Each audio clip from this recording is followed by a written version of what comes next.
Hello my family. I have something that I'm going to present to you today that's going to make a difference in every household around. We're actually going to make some homemade vegetable bouillons, and it's going to be so cool.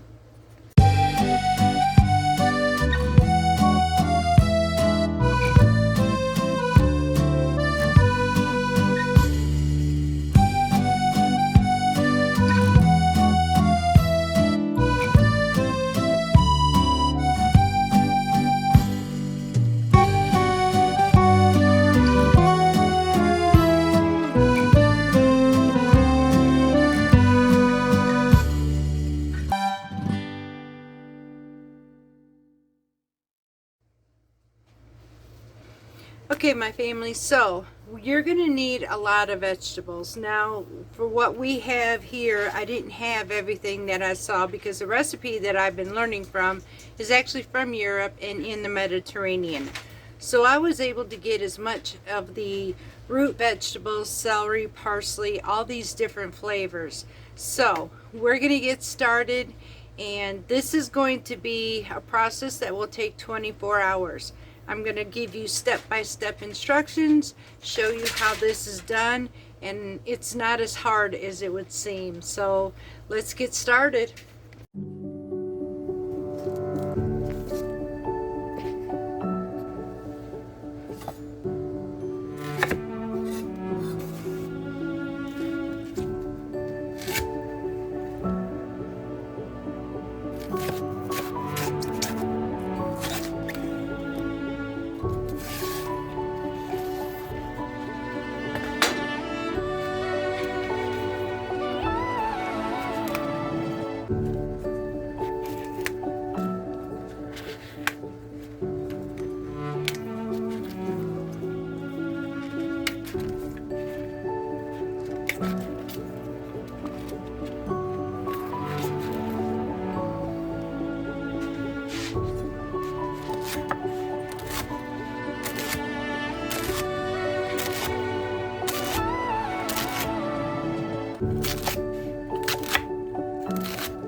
Okay, y'all, so this was all of the vegetables inside of our concoction in this pot in here. We have, and I will put the recipe in the description box below for you, but we have one bunch of parsley. We have about 5 to 6 stalks with leaves of celery, 2 turnips, a half a rutabaga, 1 small onion, 2 cloves of garlic chopped, 1 full leek, 3 carrots, and 2 parsnips. Now I'm going to be adding the seasoning. Now this is totally up to you if you want to do this or not, but I am adding 5 tablespoons of kosher salt so I don't have to come back and season this later. This is 100% concentrated, y'all, so this will end up being diluted in water.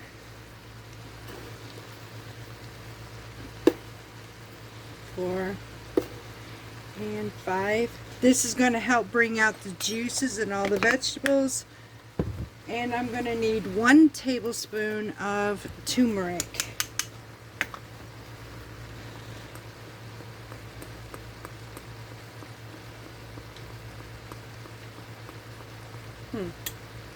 This don't want to come out too easy.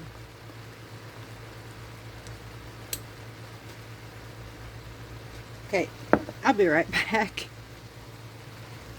Okay, y'all, so now I got that 1 tablespoon of turmeric. Alright, now remember, we're not making technically a broth. We are making bouillon. So this is going to be somewhat of a dry version. We're not adding any liquid to this either. We're going to let this produce its own liquid in itself.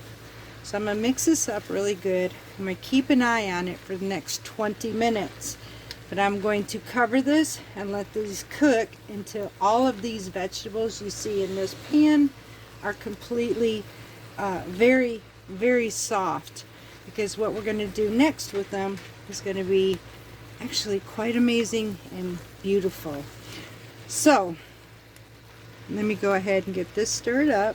I'm going to get my lid, and I'm going to let this sit for about 20 minutes, and when 20 minutes come back, we'll check on the vegetables, see how tender they are, and then we will do our next step after that. Okay, y'all, so this is what it's starting to look like in our pan. It's producing its own liquid just as we want it to, so these are going just great. I'll let this simmer some more. Okay, y'all, so we're going to test on how tender these veggies are with a fork. If I can mash them with my fork, they're good enough, but if I can't, we're going to let them cook a little bit longer. For the most part, I'm able to mash them, but there's still some not as tender as I would like. So I'm just going to leave this cook a little while longer, and that's from the parsnips I'm seeing. Which could be that the darn vegetables that we're buying isn't completely ripe, so that's about the way it goes. But for the most part, these are mashing really good, so they're just about done. Like I said, I'm going to let this cook just a little while longer, get some of these parsnips down to a nice mashable level, and we're going to do the next step, y'all. So I'm just going to let this cook some more, and we will be right back. Okay, y'all, so our vegetables are nice and tender. We're going to turn this off, and we're going to take these off the heat and let them cool off a bit, because now we're going to puree this. Okay, y'all, so using an emulsion blender, we're going to emulsify this up into a really nice pasty mix. You want to blend this. If you do not have an emulsion blender, you can absolutely use a food processor or a blender.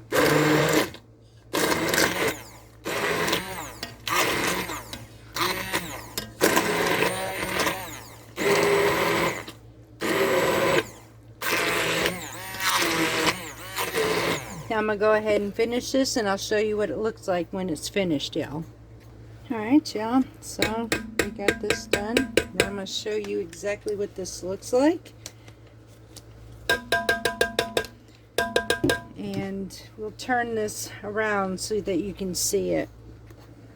Okay, so you've seen this with all those beautiful chunks of vegetables. Now this isn't very appealing right now, but this is what you're looking for right here. Now you will probably have some tiny bits of vegetables, and when you go to or add your water to it to make your broth, you'll probably have bits of vegetables, but that's not going to be any big deal or nothing. Just make sure you have no super large chunks. But this is what you're looking for right here. Okay, next you want to get a pan. This is like a 9 by 13 inch size baking pan. And I am going to line this with parchment paper. Let me fold this over because I'm going to keep this on here. This is going to be a pan, whatever you use, just so you know it'll go in the freezer. And it'll be in there for 24 hours. So just make sure whatever you use is freezer safe. Now I'm going to wait till this cools off and we'll show you what the next step is. Okay, y'all, so here we go to playing with our big old glop of mess.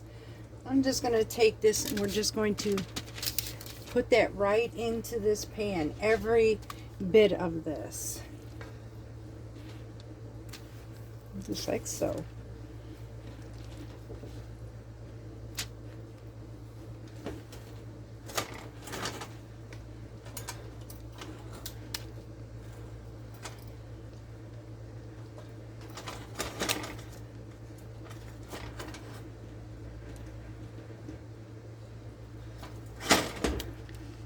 Like I said, it don't look appealing. And y'all, I did try this. Now it does have somewhat of a salty flavor, but remember what I said, it's going to be diluted a lot in the water because these are going to be individual pieces.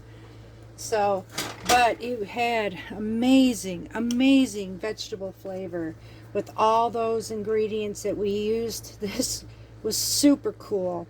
And I don't have any caking agents or any of that in this. It's going to be so good. I don't usually use vegetable broth, but I will definitely use this. Alright, y'all, so now we have every bit of our ingredients out of our pan, and now the next step is we're just going to smooth this all the way through this pan. We want it even all the way around.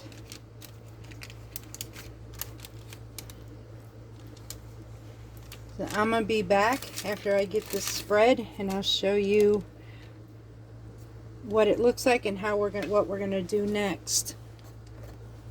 Alright, y'all, just like icing a cake, you want to make this smooth and even throughout this entire pan.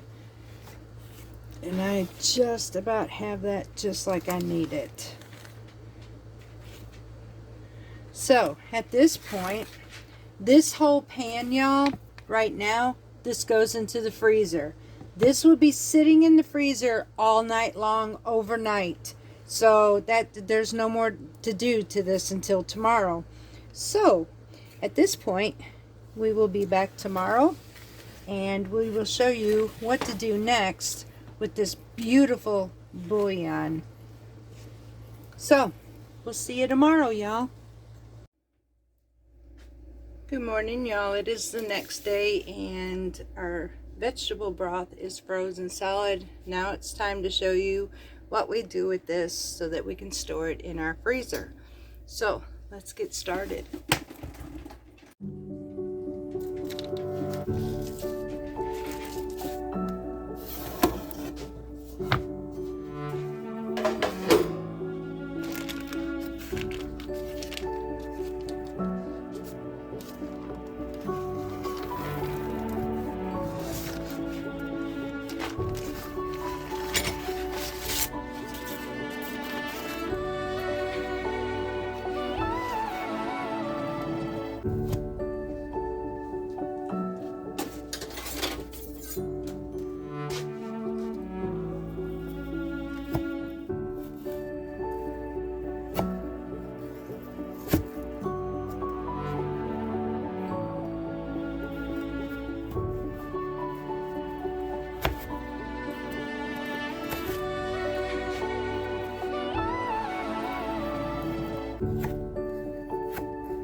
And that, y'all, is how we make our vegetable bouillon. And you can have it just like it is.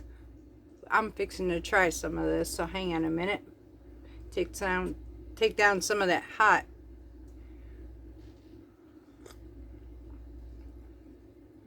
Y'all, very much vegetables.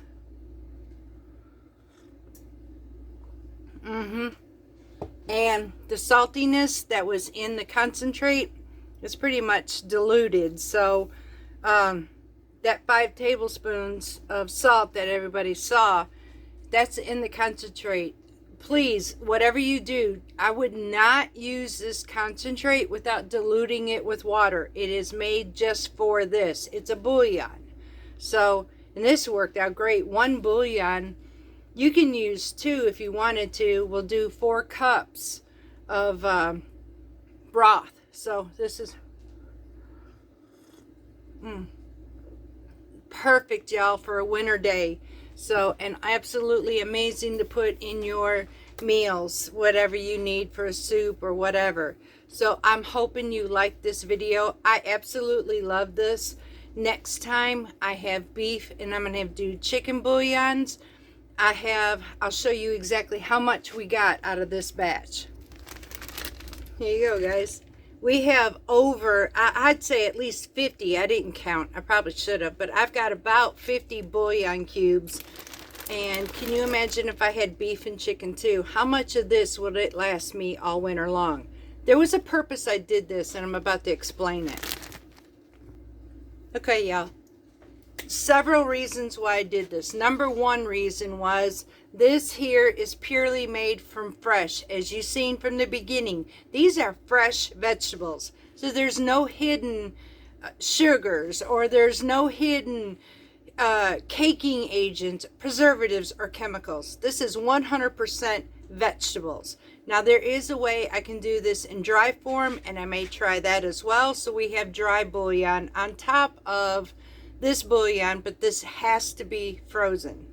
So that was one reason. Number 2 reason, the way everything is going, we have hurricanes after hurricanes. Roads are being knocked out. Roads are being blocked out. Now there is a talk, and I'm not sure exactly. I'm not going to cast it off. I've seen it as we were truckers, but there's talking about strikes. Will this affect our food? I don't know. It may not. It may just affect electronics and car parts, which is bad enough because this is around Christmas. So it will slow things up. So you mix that with the hurricane, and that's going to put a damper on shelves. Remember 2020? So I'm going to say this while we could. I am doing this, and I'm going to be set for the winter. I do this because I don't know what's going to happen personally, so I am prepared. Also, I don't have to worry about anything on the shelf. Maybe it is in my freezer, but y'all, This is about as fresh as you can get, and the flavor is that. It's fresh. It doesn't taste like chemicals, because I'm able to taste them nowadays since I started changing everything about our life. So I can taste a chemical. I can actually really smell it a whole lot better than I used to too. But this is so good. And I'm not one to use vegetable broth, but this I will. Now you can use whatever vegetables you want. I'm giving you a basis, but you can use cauliflower, broccoli, tomato, whatever you want to use, radishes. I may even try that next time. Any vegetable. Just have a good mess of vegetables, and you want to cook it down, and just like I showed you in the process, and then individually wrap them, and you have, y'all, look, I mean, how beautiful is that broth? And it's 100% natural. So I am going to enjoy my broth. I am going to sit and sip on this for lunch because it tastes amazing. And you can always add more seasonings to it if you want to, like garlic or some salt or whatever. And I'm going to do that. So I'm actually going to enjoy this for lunch, y'all. I love you. I hope you really enjoyed this video, and look forward to the next two, beef and chicken. Now, mwah, from Parton's Heritage Homestead. Until next time, y'all.